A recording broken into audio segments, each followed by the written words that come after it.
Give the regions more autonomy and the right to determine representatives of the central federal government. These are the basic principles of the draft new constitution of Russia in the transitional period after Putin's downfall. Discussions about the content of the document are being held in Warsaw at the Second Congress of People's Deputies of the Russian Federation who are in opposition to the Putin's regime.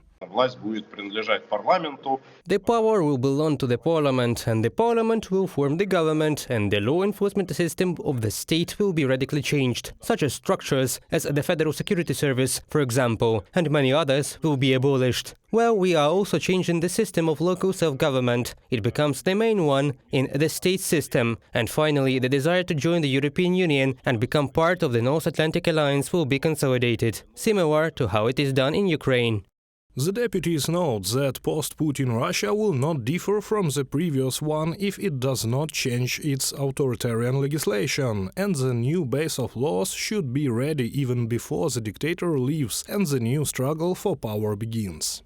Draft documents. They are either completely ready or the stage of readiness is very high. We are talking about documents that should form the basis of life in Russia during the transitional period. This is the concept of the foundations of the constitution. The draft law on lustration is coming out, and a number of other very significant texts that should be what they didn't exist before, and no one was involved in the development, although it was clear to everyone that they were needed. Alexander Ostrovtsov, ex-deputy of the State Duma of Russia, in a commentary to the publication Voice of America.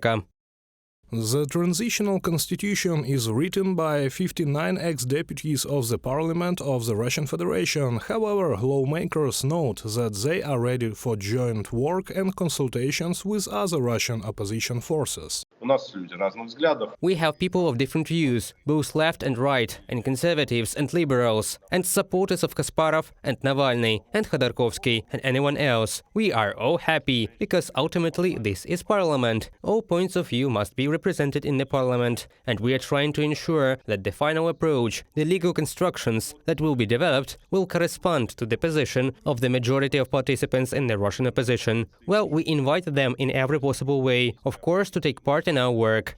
The transitional constitution is valid for 2 years. It will consolidate the steps for the transition from the current authoritarian state to the future allegedly democratic one. Subsequently, a full-fledged new constitution of the Russian Federation will be developed. Its adoption, as planned by the deputies in exile, will be held at a national referendum. However, this will only be possible after the fall of the Putin regime. Reported by Serhiy Kulas, Vasyl Panasiuk, UATV News.